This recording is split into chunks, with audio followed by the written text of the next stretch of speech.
My family called me a servant at my grandmother's funeral. They didn't say it with shouts, but with the chilling quiet of accepted fact. It was in the way my Aunt Beatrice handed me her empty teacup without a glance, the way my cousins left a trail of muddy footprints on the Persian rug for me to find later. For 5 years, I was the caregiver, the live-in nurse, the unpaid help. In their eyes, I was just part of the house, a fixture that was useful, but ultimately forgettable. They thought I would break today. They expected the quiet, accommodating Clara to finally shatter under the weight of her grief and their disdain, but they don't know the secret my grandmother, Eleanor, taught me in the quiet of her sick room, her voice a frail whisper against the hum of the oxygen machine. The quietest people have the sharpest minds. They think I'm going to walk away from this with nothing. They have no idea that for the last 5 years, she wasn't just my patient. She was my teacher, and she was teaching me how to fight. Have you ever been made to feel like an outsider in your own family? Leave a single dot in the comments so I know you're here with me. The air in the drawing room is thick with the cloying scent of wilting lilies and the faint, metallic smell of greed. My relatives are scattered across velvet armchairs, their dark suits and dresses a somber parody of grief. They speak in hushed, theatrical tones about Eleanor's legacy, but their eyes keep darting to the grandfather clock in the corner, counting the minutes until the lawyer arrives. My stomach is a tight knot of loss and fury. I can feel the vibration of Beatrice's voice from across the room as she whispers to my uncle, and though I can't hear the words, I can feel their shape. Pathetic. It's the word she's used to define me since I gave up my law school scholarship to come home. She saw my sacrifice not as an act of love, but as proof of my failure to launch, my lack of ambition, a convenient excuse for them all to abdicate their own responsibility. I clutch the small worn key in my pocket, its metal cool against my skin. It's a promise Eleanor made to me, a promise they know nothing about. They see a servant, grieving and vulnerable. They don't see the strategist their matriarch spent 5 years building. And by the end of this, you won't just know my story. You will know the 3 steps to take when your kindness is mistaken for weakness. The doorbell chimes, a sharp, formal sound that cuts through the murmuring. Every head turns. The lawyer is here. My aunt straightens her spine, a predator sensing the kill. She gives me one last look, a final dismissal. The look you give someone right before you erase them from your life. Little does she know, the person about to be erased isn't me. For 5 years, this house was my entire world. Not the grand, echoing version my family saw on holidays, but a quiet, miniature universe confined to the East Wing, smelling perpetually of lavender oil and antiseptic wipes. My life moved to the rhythm of Eleanor's needs, the 7 a.m. pill regimen, the 10 a.m. physical therapy, the slow, shuffling walks in the garden when her breathing was good. Love, I learned, has a sound. It's the soft beep of a heart monitor, the rustle of pages being turned in a sick room, the steady, patient hum of an oxygen machine. My family's love sounded different. It was the roar of a sports car engine in the driveway for a 10-minute visit, just long enough for a social media post. Family first. It was the hollow clink of a champagne flute at Christmas, just before my cousin Liam complained that the house felt too much like a hospital. Once, Aunt Beatrice swept in, draped in a fur coat that cost more than my sold car, and handed my grandmother a cashmere blanket. "For you to be comfortable, Mother," she'd said, her voice dripping with manufactured sentiment. 2 hours later, I was the one hand-washing that same blanket after Eleanor's soup had spilled. Beatrice never offered to help. She never stayed long enough to see the reality of comfortable. It was during one of those long, quiet afternoons, after a particularly performative visit from my uncle, that Eleanor grasped my hand. Her skin was like paper, but her grip was surprisingly firm. They see kindness as a currency they don't have to repay, she whispered, her eyes sharp and clear. So, you must keep the receipts. Write it all down. Clara, every dollar you spend of your own money, every time they promise to send a nurse and don't, every excuse. Make our life a ledger. Let the numbers tell the story they refuse to see. So I did. I bought a set of simple, leather-bound ledgers.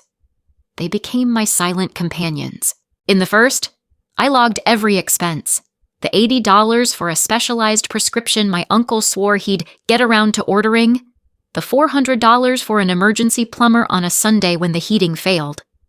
In the second, I documented time. The 72 hours I stayed awake when she had pneumonia. The 16 doctor's appointments my mother was too busy to attend. And in the third, the most important one, I recorded their words, the verbatim promises, the casual cruelties, the chilling indifference. It wasn't for revenge. Not at first. It was for my sanity. It was proof that I wasn't imagining their neglect, that my growing exhaustion was real. The ledgers were my anchor in a sea of gaslighting. I would sit in the chair by her bed late at night, the only light coming from a small reading lamp, and my pen would scratch across the pages, turning 5 years of invisible labor into undeniable fact. Now, sitting in this room, watching them circle like vultures, I understand the true purpose of my grandmother's request. This isn't just about a house or a bank account. This is about the truth. If they win today, they won't just inherit her fortune, they will inherit the right to rewrite history. They will turn her into a tragic recluse and me into a footnote, the pathetic girl who wasted her life. My 5 years of devotion will be erased, and their lifetime of neglect will be polished into a story of familial love. That is the stake, and it is a price I refuse to pay. The ghost of my other life haunted me most in September. That was when the acceptance letter from Georgetown Law had arrived 5 years ago, thick and embossed, smelling of possibility. I remember holding it in my hands, my heart hammering against my ribs. It was a full scholarship, a key to a future I had meticulously built. 2 weeks later, my mother called. Eleanor had fallen. The diagnosis was Parkinson's, aggressive and unforgiving. "We'll hire someone," my mother had said, her voice distant, already busy. "But she's asking for you, just for a little while, until we get things settled." A little while became 5 years. The scholarship deferral expired. The life I was supposed to have faded into a dream I could barely remember, that was the first sacrifice, the big one. The smaller ones followed, a constant erosion of self. My car, a beat-up but beloved sedan that represented my last shred of independence, was sold to pay for a private physical therapist after the insurance company denied our claim. My uncle had promised to make some calls and handle it. He never did. I remember handing the keys to a stranger, the $3,000 in cash feeling both like a fortune and an insult. That money, which I'd saved for law school textbooks, lasted exactly 2 months. Some nights, the exhaustion was a physical weight, pressing me down into the mattress in my small attic room. I'd lie awake, listening to the old house groan, and a voice in my head would whisper, "You are disappearing. Every day, a little less of you is left." It was a tempting thought. But then I'd hear the soft chime of the bell Eleanor kept by her bed, and my feet would find the floor. Because love is a verb. It's an action. It's showing up when everyone else has an excuse. It was about a year ago, on a day when the autumn light was slanting low through the dusty windows, that Eleanor gave me the key. She'd been watching me, her eyes following my movements as I updated her medication chart. My system was flawless, if I say so myself. I cross-referenced dosages with dietary restrictions, logged side effects with timestamps, and kept a running summary for her doctors. One of them, a specialist from Johns Hopkins, had called my notes, Better than a first-year residence? He'd asked if I was in the medical field. I'd just smiled and said, "No, I'm just her granddaughter." "You see things in systems. Clara," Eleanor said suddenly, her voice clearer than it had been in weeks. "You see the patterns? That's why you would have been a brilliant lawyer." She reached under her pillow and her frail fingers wrapped around a small, ornate, iron key. It was old, Victorian, with a complex, web-like pattern at the head. "This is for you," she said, pressing it into my palm. "There is a man. His name is Elias Vance. He is a promise keeper. My oldest friend." My mind raced. I'd never heard her mention an Elias Vance. None of the family photo albums held a face I could connect to that name. "When the time comes," she continued, her gaze intense, "when you need him, he will be there. This key opens a box in the library, behind the collection of Emerson's essays. The rest is inside." She made me repeat the name back to her. Elias Vance. It felt foreign, important, a secret just between us. That was the moment I realized she wasn't just accepting my care. She was actively planning for a future without her in it. A future where I would need an ally. It wasn't the act of a frail, dying woman. It was the move of a chess master positioning her final, most important piece. She knew what they were. She saw their performative grief, their hollow promises, and she was giving me a weapon. I didn't understand its full power then, but I held on to it. The ledgers were my evidence. My meticulous notes were my testimony. And this key was my secret witness, waiting for his subpoena. I wasn't just a caregiver anymore. Unbeknownst to everyone, I had become my grandmother's executor, her last line of defense, the keeper of her final, most explosive secret. And the trial was about to begin. The family lawyer, Mr. DeGable, looked like a man walking to his own execution. He was old, with watery eyes and a tremor in his hands as he placed a worn leather briefcase on the mahogany table. He'd known me since I was a child, had even given me a silver dollar on my 10th birthday. Now, he wouldn't meet my eyes. He was their man, and his loyalty, I knew, had been bought and paid for long ago. He cleared his throat, the sound unnaturally loud in the suffocating silence. "We are gathered to hear the last will and testament of Eleanor Hayes." He never got to finish the sentence. "Perhaps." Aunt Beatrice's voice sliced through the room, smooth and sharp as broken glass. "Before we get to the formalities, we should address the rather delicate situation in the room." Every eye turned to me. I felt the heat of their collective gaze like a physical force, pinning me to the wall. This was it. The ambush I hadn't known I was walking into. "I'm speaking, of course, of Clara," she continued, a sad, pitying smile playing on her lips. It was a masterful performance. She wasn't the villain. She was the concerned matriarch, forced to handle an unpleasantness for the good of the family. For 5 years, Clara has been here. She gave up her own life, her education, to be with Mother. A noble gesture, on the surface. She let the words hang in the air, allowing the implication to curdle. On the surface. "But we are a family of pragmatists," she said, her eyes sweeping over the nodding heads of my uncles and cousins. "And we must consider what is fair.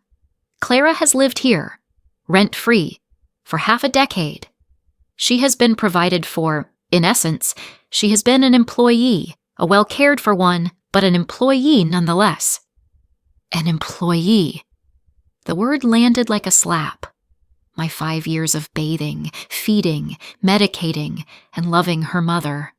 A job. The nights spent holding a trembling hand through Parkinson's-fueled nightmares. Billable hours. It would be fundamentally unfair. Beatrice pressed on, her voice gaining strength. For her to be treated as an heir in the same category as mother's actual children and grandchildren who have built their own successful lives. She gestured around the room at the doctors, the stockbrokers, the society wives, the successful ones. She made a choice to be a caregiver, a noble, if somewhat pathetic, choice for a young woman. But that choice does not entitle her to a share of a legacy she did nothing to build. The silence that followed was my verdict. No one spoke up. Not my uncle, whose failing business Eleanor had bailed out twice. Not my cousin, whose Ivy League tuition had been a gift from her grandmother.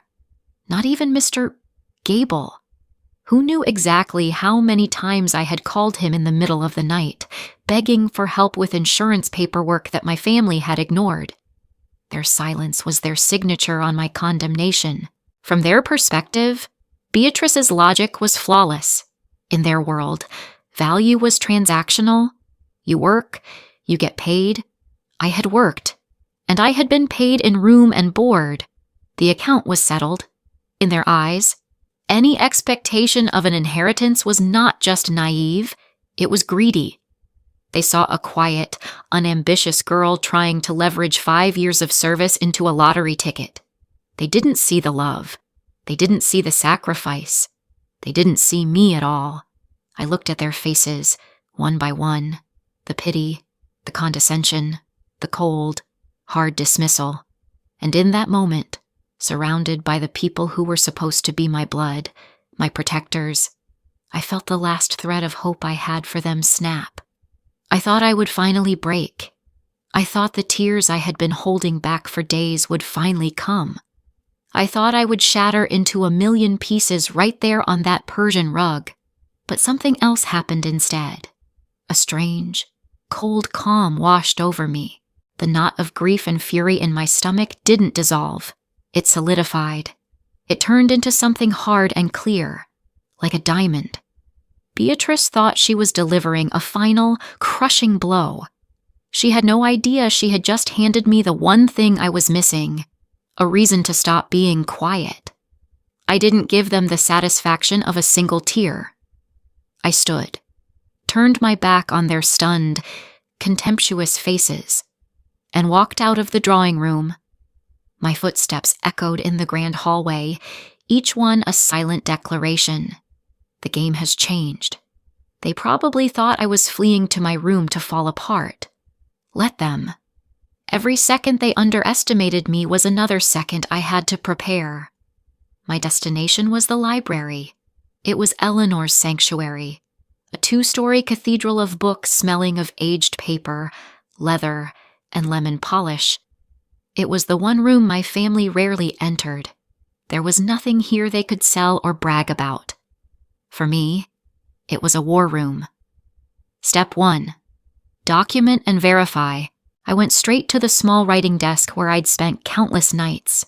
From the bottom drawer, I retrieved the 3 leather-bound ledgers. I laid them open, side by side. The evidence. My meticulous handwriting filled the pages, a 5-year testament to their neglect. Column after column of dates, times, and details. It was an unimpeachable record of the truth. I ran my finger over an entry from last winter. Feb 12th. Beatrice called. Canceled nurse for the weekend. Said she needed a break. E's fever was 102. Stayed awake 48 hours straight. Seeing it all laid out, not as painful memories, but as cold, hard data, extinguished the last flicker of doubt in me. My anger was not just justified. It was righteous. Step 2. Activate leverage. With the ledgers as my foundation, I turned to the bookshelf. Emerson, my grandmother's favorite, his essays on self-reliance. I pulled the heavy volumes, and there it was, just as she'd said, a small, hidden compartment carved into the woodwork. The iron key slid into the lock with a satisfying click. The box inside was not old and dusty, but made of modern, reinforced steel. My breath caught. This was more than a keepsake. This was a failsafe. Inside, nestled in velvet lining, was not a bundle of letters, but a sleek, black satellite phone and a laminated card. On the card was a single name, Elias Vance, and a number. No sentimental instructions, just a tool. I took a deep, steadying breath, my heart hammering against my ribs. This was the point of no return. I powered on the phone. It whirred to life with a low hum, connecting to a network that owed nothing to the cell towers of this remote estate. I dialed. It rang only once. Vance. A man's voice answered. It was calm, deep, and utterly devoid of surprise. I didn't waste time with pleasantries. "This is Clara Hayes," I said, my own voice sounding steadier than I felt. "Eleanor's granddaughter." There was a pause, but it wasn't hesitant. It was attentive. "I know who you are," he said. "I was wondering when you'd call. What is the status?"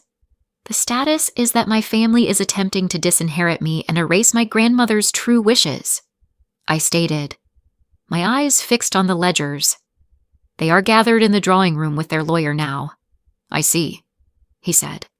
"And the ledgers Eleanor mentioned? Are they secure?" "They are in my possession." "Good," the voice said. And for the first time, I detected a hint of something other than business. It sounded like approval. "Do not engage with them further. Do not sign anything. I am 40 minutes away. Stay in the library and lock the doors." The line went dead. 40 minutes. Step 3. Secure and prepare. I didn't just wait. I used every second. I locked the heavy oak doors of the library, the bolt sliding home with a definitive thud. Then I began to prepare for my own future, whatever it might hold. From my room, I grabbed a duffel bag and filled it with essentials, my laptop, a change of clothes, my passport. I wasn't just packing a bag, I was packing a new life. There was no room for sentimentality, just practicality. Finally, I placed the 3 ledgers on top. They were my defense, my asset, and my exit plan all in one. I sat down in Eleanor's favorite leather reading chair, the satellite phone on the table beside me, and I waited. The house was quiet. Too quiet. They were likely still in the drawing room, debating how to divide a fortune they hadn't yet inherited, confident that the little servant girl was locked away, weeping into her pillow. They had no idea that an army was 40 minutes away, and that I, the quiet, pathetic girl, was the one who had just called in the cavalry. The 40 minutes passed in the strange, compressed time of a waiting room. Each tick of the library clock was a drumbeat counting down to a future I couldn't predict. I heard a car door slam, then another. Heavy, confident footsteps on the gravel driveway, not the hesitant shuffle of old Mr. Gable. This was something new. The doorbell chimed, a resonant, commanding sound that vibrated through the floorboards. I unlocked the library doors and walked back towards the drawing room, my posture straight, my hands steady. My family turned as one, their faces a mixture of irritation and curiosity. Aunt Beatrice's lip curled into a sneer. "Decided to rejoin us, have you? Ready to accept your lot in life?" The front door opened before I could answer. A man stood there, framed by the afternoon light. He was in his late 60s, tall and impeccably dressed in a simple, dark suit that screamed quiet expense. He had silver hair and the kind of calm, steady eyes that seemed to see everything. This was Elias Vance. Behind him stood 2 other people, a man and a woman, both carrying briefcases that looked far more serious than Mr. Gable's. "Who are you?" my uncle demanded, puffing out his chest. "This is a private family matter." Elias Vance's gaze swept the room, missing nothing, before it settled on me. He gave a slight, almost imperceptible nod. It was a gesture of acknowledgement, of alliance. "I believe I was invited," he said, his voice filling the room with an authority that made my uncle shrink back. He then looked at Mr. Gable, you may leave now. Your services are no longer required." Mr. Gable looked from Elias to Beatrice, his face pale with confusion and fear. Beatrice, however, was not a woman to be so easily dismissed. She stood, a shark sensing blood in the water. "I don't know who you are, sir, but you are interrupting the execution of my mother's final wishes," she said. And then she played her hand. "In fact, your arrival is timely. It seems there has been a recent discovery." She reached into her designer handbag and pulled out a sheaf of folded papers. It was cheap, lined notebook paper, covered in a spidery, wavering handwriting I barely recognized as my grandmother's. "This," she announced, her voice ringing with triumph, "is a more recent will, a holographic will, written in my mother's own hand just 3 weeks ago." A collective gasp went through the room. My heart plummeted into my stomach. 3 weeks ago? Eleanor had been having one of her bad spells then, a period of confusion and pain. "It states, quite clearly," Beatrice continued, her eyes locking onto mine with venomous glee, "that due to her delicate state, she was appointing me, her most trusted daughter, as the sole executor and beneficiary of her estate to manage it on behalf of the family." She wasn't finished. From her bag, she produced another document. "And this is a signed affidavit from Dr. Miller, confirming that my mother was not of sound mind during her last month and was highly susceptible to outside influence." The air left my lungs. Outside influence. Me. It was a perfectly crafted trap. She was painting me as a manipulative caregiver who had taken advantage of a dying woman, and now she had the documents to prove it. For a horrifying second, I believed her. Had I misread everything? Was my entire 5 years of sacrifice about to be twisted into a crime? The cold, hard diamond of my resolve began to crack. The faces of my family swam before my eyes, no longer contemptuous, but victorious. They had won. Elias Vance did not look surprised. He didn't look angry. He simply looked patient. He waited until Beatrice had finished her performance, a faint, almost sad smile on his face. "That is a bold accusation, Beatrice," he said softly, "and a very thorough deception." He gestured to his female associate, who opened her briefcase and began setting up a large, portable projector screen. "You see, you are operating under 2 rather significant false assumptions." He walked to the center of the room, his presence commanding absolute attention. "The first is that you know who I am. My name is Elias Vance. And your second, more critical error is that you believed you knew who your mother was." He paused, letting his words sink in. For the last year of her life, Eleanor Hayes was my wife. The shock was a physical explosion in the room. My uncle choked on his breath. My cousins stared, their mouths agape. Beatrice's face went white, the triumphant smirk frozen in a mask of disbelief. "You're lying," she whispered. "Am I?" Elias replied. "Eleanor knew you better than you know yourselves. She knew your greed was a sickness, and she knew you would stop at nothing to get what you felt you were owed, which is why she took precautions." He nodded to his associate. "Roll the footage." The screen flickered to life, and there was Eleanor. My Eleanor. She was propped up in her favorite armchair in the library, looking frail, yes. But her eyes were on fire. They were lucid and sharp and impossibly intelligent. A timestamp in the corner read a date from just 1 month ago. "My name is Eleanor Vance Hayes," she said, her voice weak but steady. "Today is August 17th. I am of sound mind and body, and this recording, witnessed by my husband Elias Vance and my physician, Dr. Alistair Reed, will serve as the final, definitive testament to my wishes." Beatrice made a small, strangled sound. "I have spent a lifetime building a legacy," Eleanor continued, her gaze seemingly piercing through the screen to look at each of them. A legacy I had hoped to pass to my children. But a legacy is more than money. It is values. It is integrity. And in that, I am afraid. I have failed to instill anything of worth in you. Her eyes seemed to find Beatrice in the room. You will visit me with empty compliments while your sister struggles. You will offer hollow promises while a girl who is more of a daughter to me than you ever were sells her car to pay for my medicine. You mistake kindness for weakness. You mistake duty for servitude. You are not worthy of what I have built. The camera zoomed in slightly on her face. Therefore, I have left the entirety of my estate, the house, the investments, the charitable foundation, in a trust. The sole trustee and beneficiary of this trust is to be my granddaughter, Clara Hayes.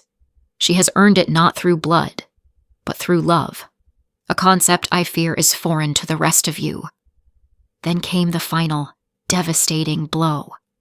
Eleanor leaned closer to the camera, her expression turning to one of cold, hard steel. I am not a fool. I know that even from the grave, you will try to cheat, to lie, to steal. I anticipate that a false document may surface, perhaps a handwritten note, claiming I am unwell, confused, easily led. Let this recording serve as my testimony. Any such document is a fraud. It is a final, pathetic attempt by a child I no longer recognize to steal from the one person who truly deserved everything. The video ended. The room was utterly silent, save for the hum of the projector. Elias Vance's voice was quiet, but it cut through the silence like a scalpel. The affidavit from Dr. Miller is a forgery. Dr. Miller is currently on vacation in Bali, and we have already spoken to him. He is prepared to testify against you for medical fraud.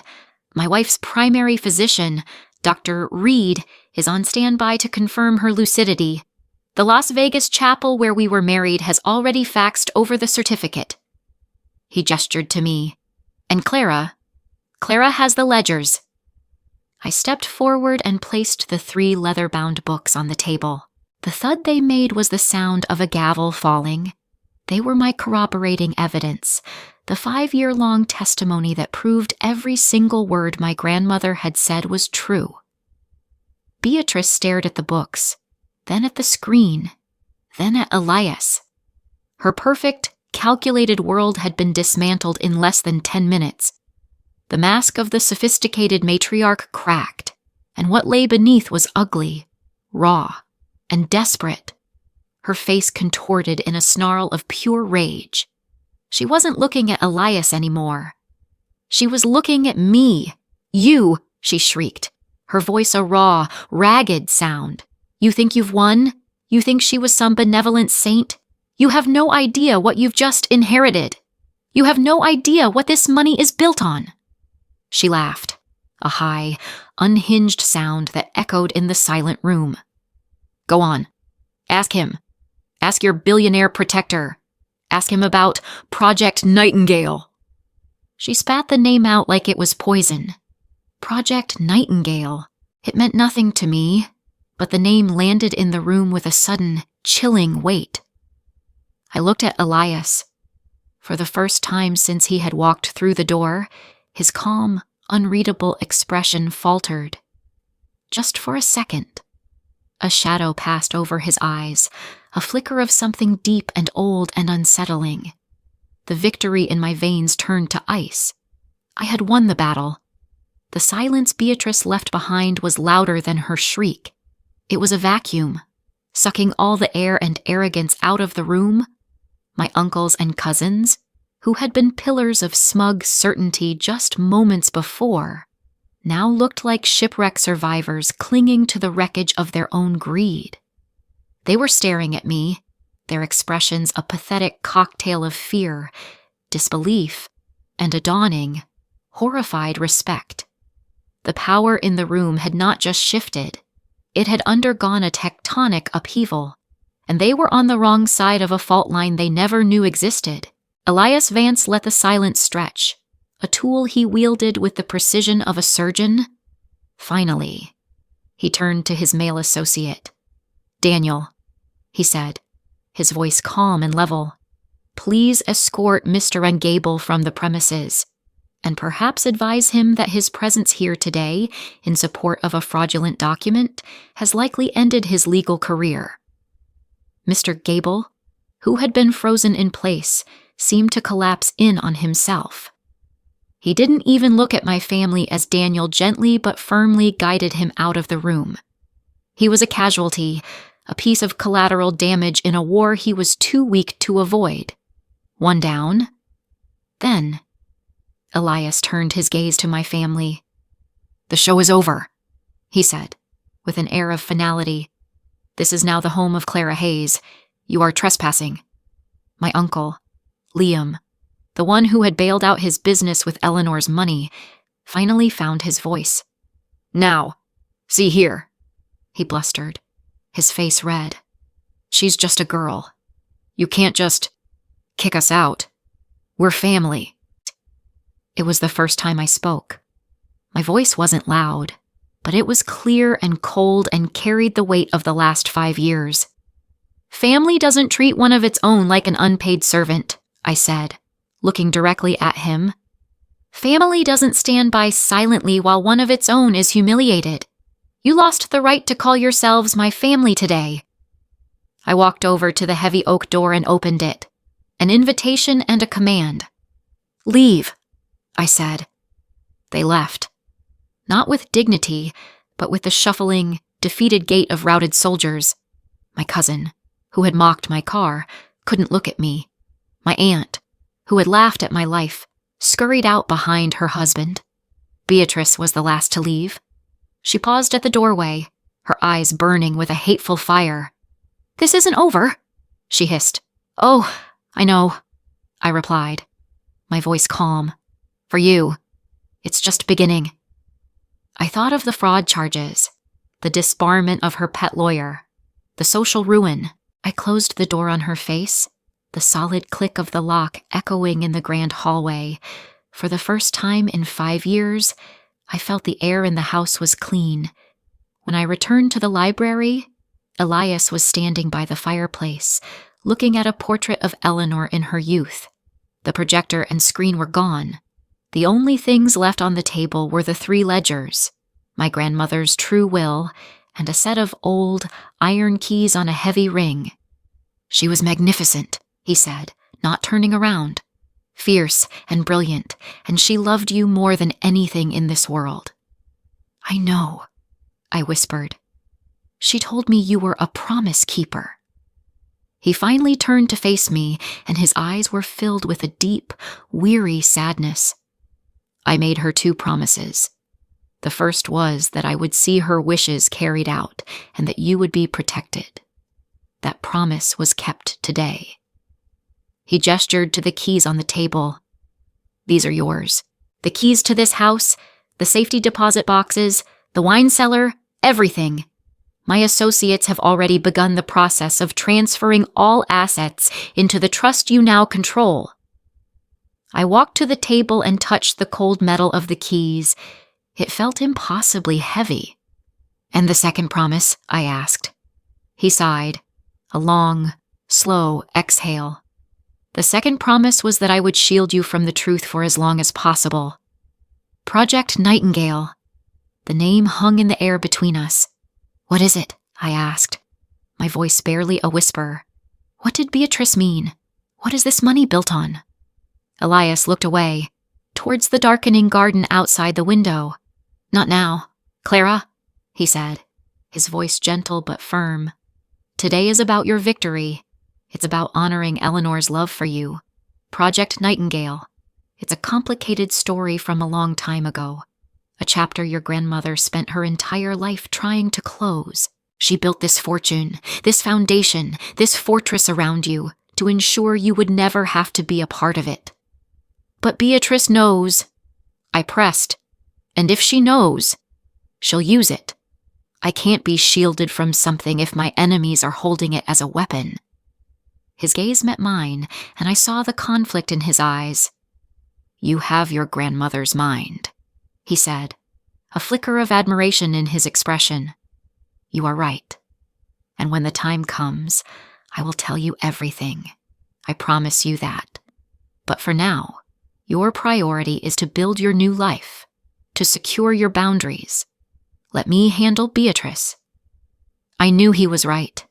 I was exhausted, emotionally flayed. I didn't have the strength for another battle, another secret. Not yet. So I nodded. The next morning, I began to build my walls. Elias's legal team, now my legal team, sat with me in the library. They were sharp, efficient, and completely loyal to me. I was no longer a girl asking for help. I was a client, giving instructions. "I want a restraining order filed against Beatrice immediately, citing verbal harassment and attempted fraud." I began. The lead lawyer, a woman named Ms. Chen, nodded, already making notes. "And I want a cease and desist letter sent to every other member of the Hayes family." I dictated the terms myself, the words flowing with a clarity that surprised me. It was as if 5 years of suppressed thoughts were finally being given voice. 1, I said. "All communication will henceforth be conducted exclusively through my legal counsel. Any attempt to contact me directly, by phone, email, or in person, will be considered a breach. 2, I continued. "They are not permitted on the grounds of this estate, for any reason. The locks are being changed this afternoon. And 3, I finished, my voice hard. "Any public statement made about me or my grandmother will be met with immediate legal action for slander. They have lost the privilege of speaking our names." Ms. Chen looked up from her notepad, a small, approving smile on her face. "Crystal clear, Ms. Hayes," she said. "We'll have it delivered by courier this afternoon." That evening, after the locksmith had left and the house was truly, finally mine, I sat at Eleanor's desk. I felt a pang of my old life, the ghost of the law student I used to be. On a whim, I opened my laptop and navigated to the Georgetown Law Admissions portal. My old application was still there, archived and dormant. I saw the acceptance letter, the expired scholarship offer. A wave of grief for that lost dream washed over me. Then, I saw a small button I'd never noticed before. Request for reinstatement consideration. My heart began to beat faster. I didn't need a scholarship now. I just needed a chance. My fingers flew across the keyboard. I didn't write a plea. I wrote a statement of purpose. I told them about the past 5 years, not as a gap in my resume, but as a practicum in fiduciary duty, crisis management, and applied ethics. I described the ledgers, the fight for my grandmother's legacy. I framed my experience not as a detour, but as the very thing that had prepared me for a life in law. I hit send and closed the laptop, a strange sense of peace settling over me. Later, I walked through the silent house, my hand trailing along the walls. It was no longer a house of ghosts and resentments. It was a blank slate. It was my responsibility. It was my future. I stopped in front of Eleanor's portrait, her fierce, intelligent eyes seeming to follow me. "I won, Grandma," I whispered to the empty room. "I did what you taught me. But there's more, isn't there? This Project Nightingale, whatever it is, I'm not scared. I'll find out the truth. For both of us." I touched the cool iron key in my pocket. One victory was over. A new investigation was just beginning. It's been 6 months. The manor is quiet now, but it's a different kind of quiet. It's not the suffocating silence of unspoken resentment anymore. It's the peaceful hum of a house that is healing. The gardens, which had grown wild and tangled during Eleanor's illness, are now being carefully tended by a local landscaper. New life is pushing through the old, overgrown earth. I see it as a metaphor for myself. My office is the library. The scent of old books is now mingled with the fresh aroma of coffee and the low hum of my laptop. On the corner of the grand mahogany desk, next to a photo of Eleanor and me laughing in the garden, sits a framed letter. The Georgetown Law Eagle crest gleams in the morning light. My classes start online next month. It turns out, when you own the estate, you can afford the tuition. Elias and I speak every day.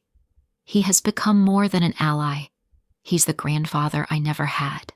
We are the 2 founding members of the board of the Eleanor Hayes Foundation, a nonprofit dedicated to providing financial and legal support for family caregivers. Our first grants were awarded last week.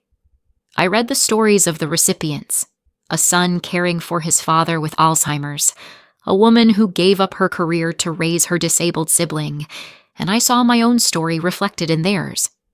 I saw the invisible, unpaid labor that holds families together, and I felt a profound sense of purpose. We were turning our pain into a promise for others. The ledgers that saved me are now locked in a fireproof safe, but the lessons they taught me are carved into my soul. My story began with a humiliation, but it doesn't end there. It ends with a methodology. It ends with a blueprint that I want to share with you. Because what happened to me wasn't unique. It was a pattern. And any pattern can be broken. When your kindness is systemically taken for granted, you need more than hope. You need a strategy. Here are the 3 truths I learned in the crucible of my grandmother's house. First, document your value. My aunt called my life's work pathetic. Society often dismisses the labor of caregiving as soft, unskilled, and valueless. It is a lie. Managing a complex medical regimen is a project management skill. Navigating a labyrinthine insurance system is a legal and administrative skill. Providing constant emotional support is a high-level counseling skill. For 5 years, I was a CEO, a CFO, and a COO of a household of 1, and my ledgers were my annual reports. They proved my value in a language my family and the law had no choice but to understand. So, write it down. Track the hours, the money, the broken promises. Do it not for revenge, but for your own record. Create the evidence that proves your worth, first and foremost, to yourself. Your work is not invisible unless you allow it to be. Second, find your hidden allies. For years, I believed I was completely alone in that house. My family had created an ecosystem of isolation around me because abusers thrive when their victims feel powerless and alone. But my grandmother knew better. She knew that outside my prison, there was a world of people who would see my value. Elias Vance was my hidden ally. He was the key she left me. Your ally may not be a secret billionaire. It might be an old professor, a former boss, a friend you've lost touch with, or even a support group online. The system of abuse wants you to believe that no one will help, that no one will understand. It is a strategic illusion. You must be brave enough to make the call, to send the email, to ask for help. There are promise keepers out there, waiting for you to reach out. And third, the most important lesson, turn your sacrifice into your strength. Beatrice's greatest mistake was her contempt. She looked at my 5 years of caregiving and saw a pathetic waste. She failed to see that those 5 years were my training. The patience I learned in the long, quiet nights became the patience I needed to wait for the right moment to act. The meticulous attention to detail I used for Eleanor's medication became the skill I used to build an ironclad case against my family.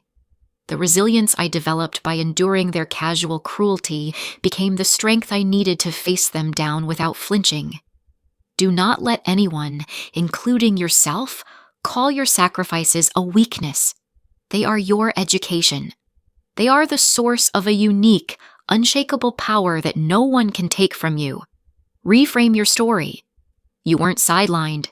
You were in strategic training. So here is the method. The 3 steps you can take. Starting today, I call it the caregiver's key. 1. Record. Begin your own ledger. Use a notebook or a notes app. Document your time, your expenses, your contributions. Turn your invisible labor into visible data. 2. Reach out. Identify one person outside your toxic environment you can trust. Send them a message, not to ask for a rescue, but simply to open a line of communication, break the isolation. 3. Reframe. Look at the skills you have gained through your struggle. Write them down as if you were putting them on a resume. Turn your pain into a portfolio of power. I won my home. I reclaimed my future. But the victory isn't truly complete until I know the lessons I learned can help someone else win theirs. My story with my family is over, but the mystery Beatrice revealed in her final, hateful act, the secret of Project Nightingale, is a story that is just beginning. Elias has promised to tell me everything, and I will take you with me on that journey to uncover the truth behind the Hayes legacy. For now, I look out the library window at the garden, where the first roses of summer are beginning to bloom, their petals unfurling in the warm sun. They are resilient. They are beautiful. And they are just getting started.